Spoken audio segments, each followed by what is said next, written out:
Salut tout le monde! Avant tout, je vous souhaite une bonne année, plein de santé, plein de réussite. J'espère que votre mois de décembre, vos fêtes, si vous en avez fait, se sont bien passées. Et je vous souhaite tout le meilleur pour cette nouvelle année 2022.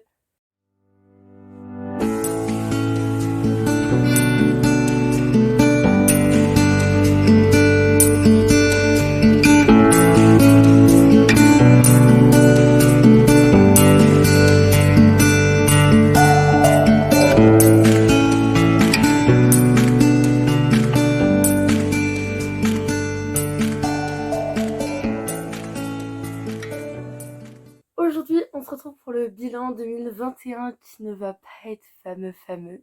Je vais donc vous faire un rapide recap de tous les livres que j'ai lus parce que j'en ai lu, mais j'en ai pas lu assez pour vous faire un book awards ou mes livres préférés ou quoi. Je crois que j'en ai même pas 10. J'en ai 7, j'en ai même pas 10. Donc je pouvais même pas vous faire un top 10 de mes livres préférés parce que je n'ai même pas 10 livres. Je vais également vous présenter rapidement les livres que j'ai commencé parce que c'est souvent ce qui m'est arrivé cette année. C'est que j'ai commencé les livres mais que je les ai pas finis.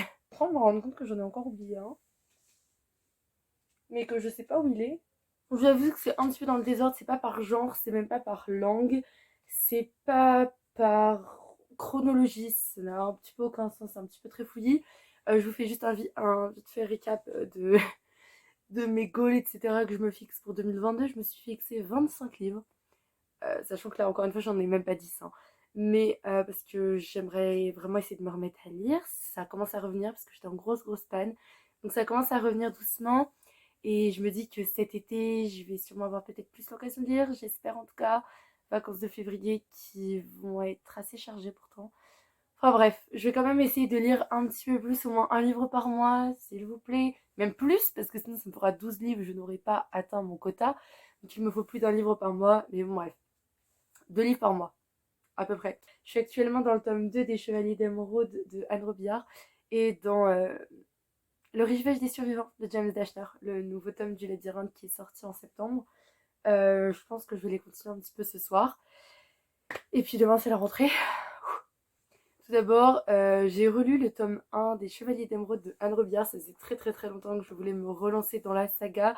Et je m'y suis décidée quand 8 décembre, quand la saison 2 de The Witcher est sortie. C'était le vendredi. Le samedi, la saison 2 était finie. Hein. Et vu que le personnage principal, donc Wayland, il ressemble beaucoup au niveau du caractère à Geralt de Rive dans The Witcher, ça m'a trop donné envie de m'y replonger. Donc j'ai fini le tome 1 et comme je vous l'ai dit au début, je suis actuellement dans le tome 2 et c'est incroyable. Pour les Chevaliers d'Émeraude, on suit un grand continent qui a une paix paisible, il n'y a plus de tension ni rien. Il y a une énorme guerre contre des hommes insectes. Ils ont réussi à les vaincre, tout va bien maintenant, c'est la paix. But s'il y a 12 tomes dans la saga, c'est qu'au bout d'un moment, il va y avoir une couille dans le pâté. On va suivre une nouvelle génération qui ont des pouvoirs, etc., qui vont se faire appeler les Chevaliers d'Émeraude, qui vont se rendre un petit peu partout dans le royaume. Et à un moment, ils vont se rendre compte qu'il y a une région au nord qui a été complètement décimée et que personne ne le savait. Et que cette région a été décimée par ces fameux hommes insectes qui étaient censés avoir été totalement anéantis il y a des années de cela. Et donc ces chevaliers d'émeraude vont reprendre leur poste et tout simplement essayer de défendre le territoire. Et donc dans le premier tome, voilà, on suit les premières vagues d'hommes insectes qui redébarquent sur le continent des siècles après la première attaque. Et on va suivre toute cette évolution, comment est-ce qu'ils vont réussir à les repousser. En plus de ça, à côté, on a une prophétie qui lie la fille de l'homme insecte à un certain chevalier qui n'est pas encore né, etc. C'est super bien, c'est de la magie, c'est des dragons, c'est de l'action, c'est incroyable. On va changer totalement de genre, je vous dis, je les prends comme je les ai posés là. C'est au tour de Jane Eyre de Charlotte Brontë. Extrêmement drôle, la transition zéro, vraiment. Édition Penguin, c'est la version anglaise. Bien évidemment, ça a été traduit en français. Jane Eyre que j'ai dû lire pour la littérature anglaise, donc pour le bac, et qui a été je sais pas si c'était un coup de cœur. Honnêtement, j'ai pas trop aimé tout le début, tout le growing up. C'est pourtant j'aime bien voir les personnages grandir, etc. Mais c'est vrai que je trouvais que ça bougeait pas beaucoup. Donc tout le passage où Jane grandit tout simplement, c'est un roman juste d'apprentissage un petit peu où on voit l'héroïne grandir et on la suit en train de grandir. Et j'ai vraiment aimé quand elle arrive à Sandfield Hall et que il y a ce côté un petit peu gothique qui arrive. Jane Eyre, c'est un roman qui a été écrit à l'époque victorienne en Angleterre par Charlotte Brontë. Donc c'est un livre qui a une atmosphère un petit peu gothique avec certains passages, pas non plus qui font peur, mais avec beaucoup de tension et de suspense. Je pense notamment avec Grace Poole et tous les moments la nuit à Thornfield Hall. Voilà, avec ce côté un petit peu, pas horrifique, mais vous voyez ce que je veux dire, un petit peu dark. Et donc on va la suivre au tout début. Je sais plus comment c'est sa toute première maison chez sa tante qui s'appelle Mrs. Reed et ses deux cousines et son cousin. Et elle est totalement persécutée. C'est un petit peu comme Cendrillon au début. Elle est harcelée, elle est violentée. Et un jour, elle va avoir l'occasion de partir. Donc, elle va partir à Lowood School, qui est un internat pour orphelines. Elle va y rencontrer plusieurs amis, etc. Et comme je vous dis, après, on va la suivre, qui repart encore à un autre endroit. Et en fait, on la suit durant tout son growing up jusqu'au moment où elle arrive à Thornfield Hall et qu'elle rencontre Mr. Rochester, voilà, qui est le meilleur personnage du monde dans ce livre. J'ai beaucoup apprécié Jane, c'était un personnage super sympa à suivre. Après voilà, honnêtement, c'est jusqu'à quand? C'est vrai, jusqu'à ce post-it-là. Bon, il y a ouais, tout ce début-là là, que j'ai vraiment pas trop aimé.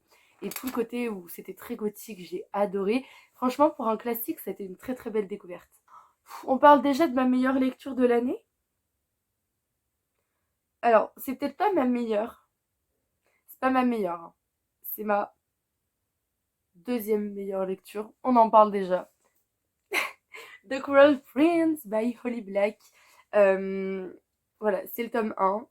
J'ai acheté le tome 2 et le tome 3 qui vont pas tarder à arriver. C'était à la limite du coup de cœur, mais en fait, plus j'y pense. Et en fait, le truc, c'est que je l'ai lu. J'étais en mode waouh, coup de cœur. Après, j'ai pris du recul, j'étais en mode 4,5, 4,75. Il n'y a pas eu le truc. Et en fait, le truc, c'est que là, ça fait quelques semaines que je fais que d'y repenser, d'y repenser, d'y repenser. J'en ai reparlé avec une camarade de classe, ce qui fait que j'y repense encore et encore. Et en fait, plus j'y pense, plus je me dis, c'était quand même vraiment pas mal. Partagé, enfin bon, ça se joue entre un 4,75 ou un 5 sur 5. Donc la vie, n'est pas si partagée que ça. C'était un énorme coup de cœur. Est-ce que j'ai encore besoin de le présenter? Très rapidement, on va suivre Jude qui va voir ses parents se faire tuer devant ses yeux par un faé. Et ce faé va les emmener, elle et ses deux sœurs, dans son monde. Et là-bas, eh bien, elle va être persécutée, harcelée, parce que c'est une humaine et que les humains sont traités comme des esclaves et des moins que rien chez les faés parce qu'ils sont considérés comme des sous-hommes. Ce que Jude ne se laisse pas faire, et notamment avec le cher prince Cardan. Voilà, je pense que Cardan, vous en avez déjà tous entendu parler. Incroyable ce personnage. C'était pas mon personnage préféré, pas dans ce tome-là, mais bon, apparemment dans la suite, c'est meilleur. Donc bon, voilà, c'était quand même super bien. Très accessible au niveau d'anglais, j'étais surprise. C'était vraiment super accessible. Donc n'hésitez pas à vous lancer dedans, même si vous n'avez pas une bête de niveau en anglais, n'hésitez pas à vous lancer dedans parce que c'est très accessible. Tout autre genre. J'ai relu L'Ordre de tuer de James Dashner, donc avant le labyrinthe, tome 1. Quel plaisir ça a été. Ai-je besoin de préciser, c'est ma saga préférée. D'ailleurs, durant le cours de l'année 2022, je pense que je vais très sûrement relire The Scorched Trials, donc La Terre brûlée, en anglais cette fois, parce que je l'ai jamais lu en anglais et c'est mon tome préféré de la saga. Donc voilà, je l'ai relu, je sais plus pour quelle raison. Je crois que je voulais me refaire la saga avant de lire Le Rivage des Survivants, ce que je n'ai pas fait. Mais voilà, écoutez, donc dans celui-ci, on suit en fait le tout début du virus de la braise, qui est donc le virus principal dans le labyrinthe, hein, c'est l'un duquel tourne toute la trilogie. Et dans celui-là, voilà, on suit juste les débuts de la braise, on suit des personnages qu'on ne reverra pas après, mais qui sont super attachants. Et James Dashler a cette capacité à nous faire attacher à des personnages en un seul tome. Je vous dis, les personnages qui sont là-dedans, là, on ne les revoit pas après, et pourtant je les aime de toute mon âme. On repart sur de l'anglais qui, ne vous inquiétez pas, a été traduit, et je pense que ça, vous en avez entendu parler encore et encore. Six of Crows de Leigh Bardugo, donc c'est, je sais pas quelle édition avec les pages en noir, que j'avais eu sur Vinted pendant le confinement, ça commence à dater. Je me suis relu Six of Crows, je l'ai déjà lu en 2020, ça commence à dater. Je l'avais déjà lu en 2020. Et vous verrez ensuite dans les livres que j'ai commencé pourquoi je l'ai relu. C'est toujours aussi bien, toujours autant un coup de cœur. C'est pas ma meilleure lecture de l'année parce que du coup ça a pas été une découverte, je connaissais déjà le plot, ce qui se passait, les twists, etc. Dans Six of Crows, même si pour moi j'ai pas besoin de résumer, on va quand même leur dire vite fait, on suit une bande de 6 malfrats, waouh, qui vont avoir pour mission d'aller chercher, d'aller délivrer plutôt un chercheur.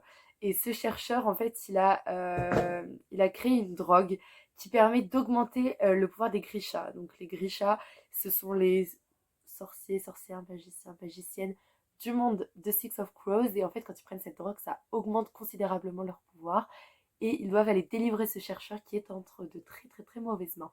Après, ça reste des malfrats. Donc vous vous doutez bien qu'il va y avoir deux trois petits trucs qui vont pas tellement se passer comme prévu. Déjà parce que entre eux dans la bande, il y en a beaucoup qui ne s'entendent pas du tout. Et qu'en plus de ça, c'est des malfrats, donc par définition ils ont des ennemis. Et que les ennemis, ils vont pas les laisser se débrouiller normalement. On reste sur de l'anglais et on reste sur de la fantasy avec... Alors, est-ce qu'il y a un update lecture qui est sorti dessus?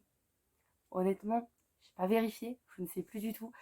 A Curse Dark and Lonely de Brigitte Kemmerer. Je me suis lancée dans cette trilogie après l'avoir vue sur la chaîne de The Story Ain't Over. Donc c'est une chaîne anglophone. Et je l'ai vue parler de ce tome-là ou d'un autre tome? De ce tome-là, il me semble, du tome 1. Et le plot m'a vachement dit. Et donc j'ai acheté le tome 1 et... énorme coup de cœur, c'était incroyable vraiment. J'ai le tome 2, je vais vous en parler très rapidement. Mais incroyable. Le plot, c'est en gros un retelling de Beauty and the Beast. En vérité, pas du tout. Enfin, pas du tout. Dans le sens, ça reprend vraiment les bases de l'histoire, où on a un prince qui est maudit. Il lui faut une fille qui tombe amoureuse de lui pour le délivrer. Et tout son château est mort.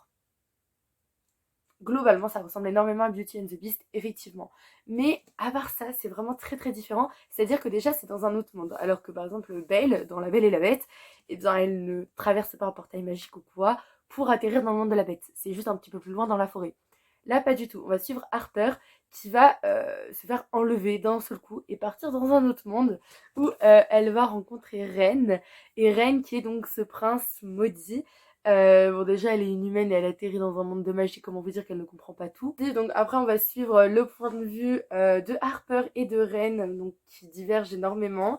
Donc, c'est un royaume qui est lié à la pauvreté, qui est abandonné à son sort, puisque Ren ne peut rien faire pour ces gens, puisqu'ils se transforment tout le temps en bêtes. Et en gros, ils se transforment en bêtes par cycle. Ils se transforment tous les 3 mois. Et sauf que là, c'est son dernier trimestre, on va dire. Après ce trimestre-là, il sera une bête pour toujours. En gros, d'habitude, il a 3 mois pour trouver quelqu'un et la faire tomber amoureuse de lui. Au bout de ces 3 mois, si c'est pas le cas, il dit à Grey, son chevalier, tu peux la ramener dans le monde des humains. Il se transforme en bête pendant une nuit, je crois. Et après, il redevient un trimestre, etc. Et donc là, c'est vraiment son dernier trimestre. Après, c'est mort. Ce sera une bête pour toujours. Donc Harper, c'est sa dernière chance. Il ne peut pas faire autrement. Il doit la faire tomber amoureux de lui. Et je trouve que la romance n'est vraiment pas le point central du livre. C'est incroyable, mais bon, certes, il y a ce côté tombe amoureux de moi, mais presque pas. Vraiment, on a un monde de fantasy qui est ultra développé, qui est vraiment super construit. Brigitte Kemmerer, elle a carrément inventé un jeu de cartes avec des règles, avec des nouveaux rôles dans les cartes, etc. C'était passionnant. J'ai adoré suivre les parties. On a ce royaume qui va être, donc Emberfall, c'est le nom du royaume, qui va être attaqué par les royaumes voisins. Il n'y a plus de roi, donc il n'y a plus personne pour défendre le royaume, donc on va l'attaquer. Donc il se fait attaquer de partout et c'est vachement bien, c'est super bien rythmé, il y a beaucoup d'action. Et je vous le conseille vraiment parce que pour une fantasy, c'est vraiment excellent. C'est de l'anglais, ça vient tout juste d'être traduit sous le nom de Un sort si éternel, si sombre et si éternel, un truc comme ça. Ils ont vraiment fait la traduction littérale, donc bon, le titre est pas très très vendeur, mais honnêtement, c'est incroyable. Je sais plus chez qui ça a été traduit, mais je vous dis foncez. Et même si vous voulez pas l'acheter en français, prenez-le en anglais, parce que c'est vraiment très très très accessible, c'est super facile. On passe aux 2 derniers livres de l'année que j'ai lus, qui sont, et ma lecture préférée de l'année. Keleana, tome 1, et du coup j'ai aussi lu le tome 2, donc de Sarah J. Maas, publié chez La Martinière Jeunesse et bordel, j'espère qu'ils vont faire la suite. C'était des énormes coups de cœur, c'était incroyable, c'était c'était fou. Donc Eleana, tome 1, je vais pas vous raconter le tome 2 forcément. Dans le tome 1, on suit donc la plus grande assassineuse du royaume, donc, qui s'appelle Keleana, qui est une fille très badass, qui est incroyable, qui est enfermée dans une prison, qui s'est fait choper. Et donc un jour le prince du royaume va venir la voir et lui va lui faire ok voilà tu seras mon champion. Et en gros c'est le roi. Il organise un tournoi entre les hommes de sa cour et chaque homme de sa cour vraiment proche doit choisir un champion. Tous ces champions s'affronteront dans le fameux tournoi et le vainqueur deviendra le champion du roi, également son agent secret, c'est-à-dire c'est lui qui partira tuer les ennemis du roi, etc. en cachette, euh, à son service pendant je sais plus combien d'années et après il sera officiellement libéré. Et pourquoi libéré? C'est simplement parce qu'ils ont obligation de choisir un criminel.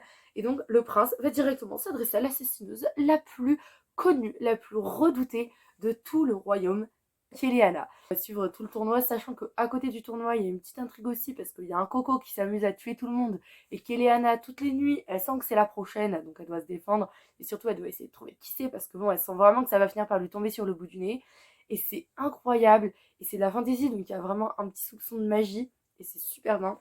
Le tome 2 est très différent au niveau du rythme, mais il est tout aussi excellent. C'est pas du tout la même chose, je les ai pas du tout aimés pour la même raison. Pourtant, les deux ont été des coups de cœur. Lui, c'est plus niveau action, rebondissement, twist, et tu peux pas lâcher le livre. Et lui, c'est plutôt, tu peux toujours pas le lâcher, mais plutôt émotion, reconstruction. Vous verrez pourquoi reconstruction. Est très posé et tu sens que c'est le début d'un truc. Et effectivement, après, quand tu commences le tome 3, tu te rends compte effectivement que c'est le début d'un truc. On passe donc maintenant rapidement au livre que j'ai commencé durant l'année, mais que je n'ai jamais terminé. On commence donc avec la raison pour laquelle j'ai relu Six of Crows, Crooked Kingdom de Lee Bardugo. J'en étais à la page 70, donc j'avais assez bien avancé quand même. J'ai arrêté, alors pas parce que c'était pas bien, mais parce que j'avais plus envie de le lire. Genre, en fait, le truc, c'est que c'est horrible. Personnellement, quand je suis en panne de lecture, je commence à lire un livre parce qu'il me donne super envie. Genre, vraiment, Crooked Kingdom, il me donnait vachement envie. Et 3 secondes après, j'arrête de lire parce qu'il y en a un autre qui me donne beaucoup plus envie. Donc, je me mets à sauter les livres et 2 secondes après, etc., etc. Et ça n'en finit pas. Ce qui donne une. Et là, je vous ai pas tout mis comme livre, hein. Parce qu'après, là, vous voyez, il y a Nevernight que j'ai vite fait commencer, The Goldfinch, Punching the Air, tout ça. Techniquement, je les ai commencés, hein, mais de 20 pages. Donc, je vous les montre pas. Mais ça a été ça pendant toute la fin d'année. C'était insupportable. Donc bref, Crooked Kingdom, la suite de Six of Crows. Là, vous voyez, je le tiens dans mes mains, ça me donne envie de le relire. Alors que je suis déjà dans 2 livres en cours, hein. Ensuite, on repasse sur du français. J'avais bien commencé La Faucheuse tome 3, Le Glas de Neil Chesterman. J'en étais quand même à la page 232. Assez énorme. Et j'ai commencé à lire cet été. Ma mère l'a lu, l'a terminé. Et je suis super pressée de me replonger dedans. Parce que le tome 1 de La Faucheuse était excellent. Le tome 2 était encore mieux. Et apparemment le tome 3 est encore mieux. Donc en plus c'est la fin. Donc je suis vraiment pressée de savoir le dénouement, comment ça va se terminer, etc. On verra bien. J'ai ma petite idée de comment ça peut éventuellement se terminer. Mais bon, je vous avoue qu'il est énorme. Et la faucheuse, je sais pas pourquoi c'est un livre que j'adore lire l'été. Genre le tome 1, je l'ai lu en été 2019 je crois. Le tome 2 en été 2020. Bon, le tome 3 j'aurais dû le lire en 2021, ça aurait fait joli. Mais c'est pas grave, je le lirai très sûrement cet été. Mais je sais pas du tout pourquoi. C'est plus ambiance summer, etc. Alors que pourtant c'est pas spécialement joyeux. Mais bon, anyway. Un autre livre que j'ai commencé cette année, c'est I Wish You All the Best de Mason Deaver. J'en étais à la page 80. Je me suis arrêtée pareil, pas parce que c'était pas bien, mais parce que j'étais plus dans le mood. Parce que la luminosité. Je m'excuse vraiment pour la luminosité, c'est affreux. Parce que voilà, j'étais plus dans le mood et il y avait d'autres livres qui me donnaient de nouveau envie. I Wish You All the Best, c'est su en plus en non-binaire, donc ça me donne vraiment extrêmement envie parce que bah j'ai jamais lu de lecture comme ça et j'ai l'impression que je me connais très mal sur le sujet et que bah, déjà j'ai appris pas mal de choses comme par exemple pour les personnes non binaires en anglais on utilise les pronoms they alors qu'en français c'est yel, donc c'est en fait on utilise le pluriel pour les personnes non binaires en anglais et ça c'est des choses que j'ignorais et je suis vraiment pressée de le continuer parce que bah ça peut être une lecture vachement instructive, je pense, et je pense que c'est important de lire aussi des lectures comme ça dans la vie, tout simplement. Ensuite, j'avais commencé Hearts, Fires and Broken, donc c'est le tome 2 de Castle Dark Canoni dont je vous ai parlé précédemment. J'en étais à la page 110, donc j'ai quand même très très bien avancé, c'était excellent. On suivait de nouveaux points de vue, le point de vue de Léa Maria, non de Lia Maria, comment elle s'appelle? Lia Mara, qui est la fille de la reine du royaume voisin qui les attaque, et le point de vue de Grey, donc le chevalier. Ce qui est normal au vu du tome 1. Je le lirai sûrement un jour, hein, mais pas maintenant. Et enfin, le livre que j'avais vraiment énormément commencé, c'est-à-dire que j'avais lu 240 pages. Le tome 3 de Kéléana, La Reine du Feu de Sarah J. Maas, toujours chez La Martinière Jeunesse. Il est beaucoup plus gros que les deux premiers. J'en étais, ouais, à la page 243 quand même, j'étais presque à la moitié. Je vais vraiment pas tarder à m'y replonger non plus. De toute façon, je vous ai fait une vidéo où je vous parlais des livres qui me donnaient le plus envie et il était dedans. Donc, très pressée de continuer à lire. Là, c'est la fin de cette vidéo, j'espère qu'elle vous aura plu. En tout cas, ça m'a fait plaisir de vous faire quand même un petit bilan malgré que j'étais très peu active, que j'ai très peu lu, que j'avais très peu de contenu à vous proposer. J'arrive à peu près à m'en sortir et donc j'espère que cette vidéo vous a plu. N'hésitez pas à me dire votre livre préféré dans les commentaires ou vos petites recommandations de l'année. Ça peut me servir à moi, à tout le monde et je vous fais d'énormes bisous.